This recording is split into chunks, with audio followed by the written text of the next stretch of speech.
Om Sairam. Welcome to my channel Sri Sai Divya Charanalu. Baba గారి భక్తుడైన నాంచనయ్య గారి కోసం తెలుసుకుంటున్నాం కదా, మరికొన్ని విషయాలు ఈ వీడియోలో తెలుసుకుందాం.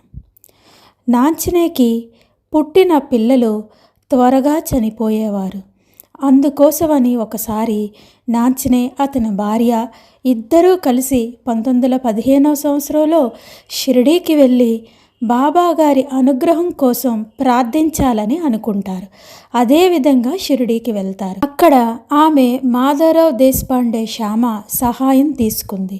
బాబా కళ్ళు కన్నీళ్లతో నిండిపోతూ ఉండగా బాబా ఆమె చెంగులో ఒక కొబ్బరికాయని వేస్తారు. బాబా కళ్ళలో నీళ్లు ఎందుకు నిండిపోయాయి అనే విషయం ఆ రోజు మసీదులో ఉన్న భక్తులు ఎవ్వరికీ కూడా అర్థం అవ్వలేదు. ఎప్పుడూ బాబాగారు ఈ విధంగా ప్రవర్తించలేదు. తర్వాత అసలు ఎందుకు బాబాగారు కళ్ళు కన్నీళ్లతో నిండాయి అన్న విషయం అందరికీ అర్థమవుతుంది. ఎందుకంటే నాంచనయ్యకు ఆమె భార్యకు బాబాగారు ఆశీర్వదించి కొబ్బరికాయ ఇచ్చిన తర్వాత ఒక కుమారుడు పుడతాడు. ఆ బాబుకి కాళూరాం అని పేరు పెట్టుకుంటారు. ఆ అబ్బాయికి 2 సంవత్సరాలు వయసు వచ్చేసరికి ఆ తల్లి మరణిస్తుంది. ఇంకా అబ్బాయి అద్భుతమైన మేధావి. నాంచనయ్య కుమారుడు కూడా 8 సంవత్సరాలు వయసు వచ్చేసరికి మరణిస్తాడు. అప్పుడు నాంచనయ్యకి బాబాగారు కళ్ళు ఆ రోజు కన్నీళ్లతో ఎందుకు నిండి ఉన్నాయా అన్న విషయం అర్థమవుతుంది. ఇన్ని జరుగుతున్నప్పటికీ నాంచనయ్యకు మాత్రం బాబా పైన విశ్వాసం కోల్పోలేదు. మరియు మరొక వైపు నాంచనయ్యకు బాబా పైన అచంచలమైన విశ్వాసాన్ని కలిగి ఉండేవాడు. ఎప్పుడూ కూడా ఎన్ని కష్టాలు వచ్చినా సుఖాలు వచ్చినా సద్గురువు యొక్క చరణాలు విడవకూడదు అనే విషయాన్ని మనకు ఇక్కడ నాంచనయ్య బోధిస్తున్నారు. ఇన్ని కష్టాలు వచ్చినా సరే బాబా పైన అచంచలమైన విశ్వాసంతోనే ఉండేవారు. అతను పూర్తిగా బాబాకు అంకితమయ్యారు.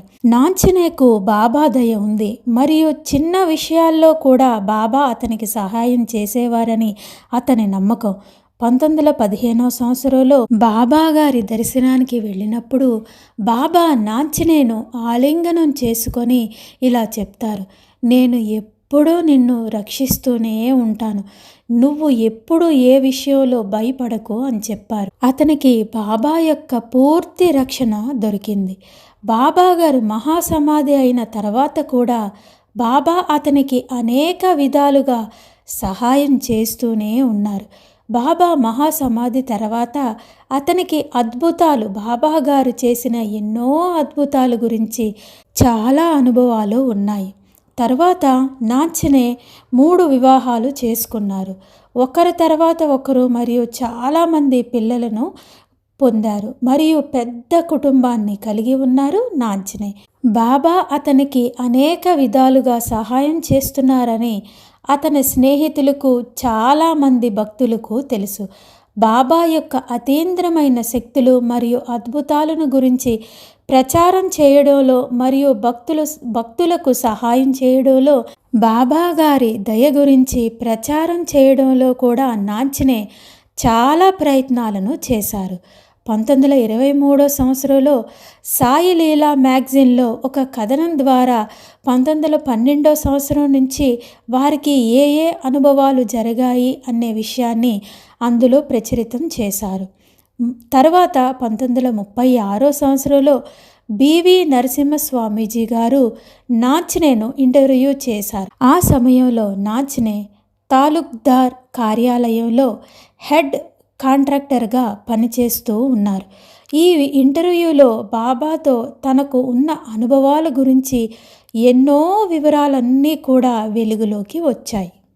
ఆ రోజుల్లో బివి నరసింహస్వామీజీ గారు కూడా బాబా గారు భక్తుల అనుభవాలన్నీ కూడా ఎంతోమంది భక్తుల దగ్గరికి వెళ్ళి సేకరించారు. ఎంతోమంది సాయి భక్తులకు ఇంటర్వ్యూ చేసి ఆ అనుభవాలన్నీ మనకు ఒక పుస్తక రూపంలో శ్రీ సాయి డివోటీస్ ఎక్స్పీరియన్సెస్ అనే పుస్తక రూపంలో మనకు అందించారు శ్రీ బివి నరసింహస్వామీజీ గారు.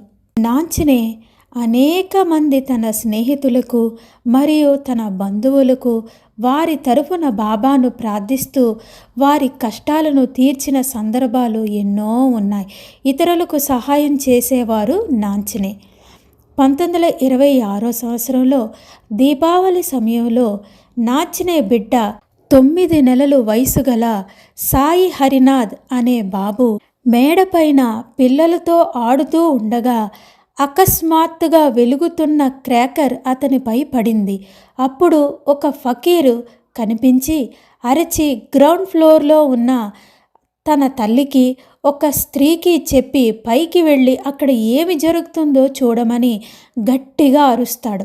అప్పుడు వాళ్ళిద్దరూ పరుగున మేడ మీదకి వెళ్ళేసరికి హరినాథ్ కాలిపోతూ ఉండడం చూసి వెంటనే మంటలు ఆర్పుతారు. హరినాథ్ తల్లి ఇంకొక స్త్రీ ఇద్దరూ కలిసి.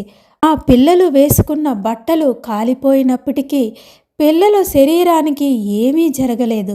బాబాగారి అనుగ్రహం వలన మరియు పిల్లల శరీరంపై ఎటువంటి మచ్చ లేకుండా, గాయం లేకుండా బాబాగారు అనుగ్రహించారు.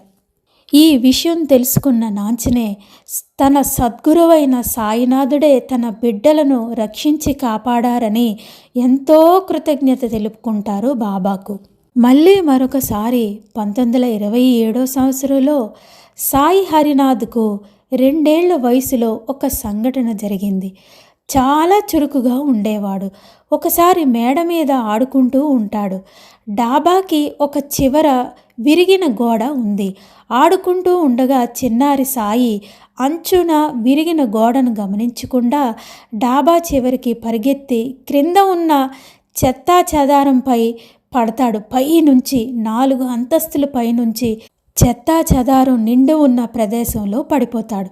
తండ్రి అయిన నాంచనే ఎంతో ఆందోళనగా పరుగున బాలుడి దగ్గరికి వెళ్తారు.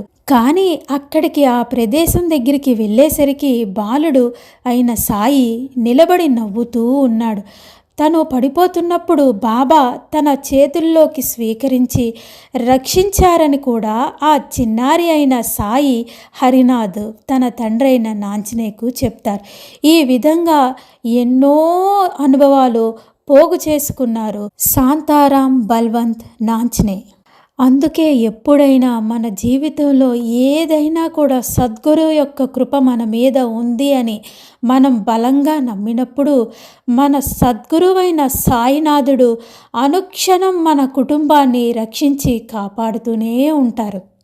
మరికొన్ని విషయాలు బాబాగారి అనుగ్రహంతో మరొక వీడియోలో నాంచనే గారి కోసం తెలుసుకుందాం. సమర్థ సద్గురు శ్రీ సాయినాథ్ మహారాజ్ కీ జై. ఓం సాయిరామ్.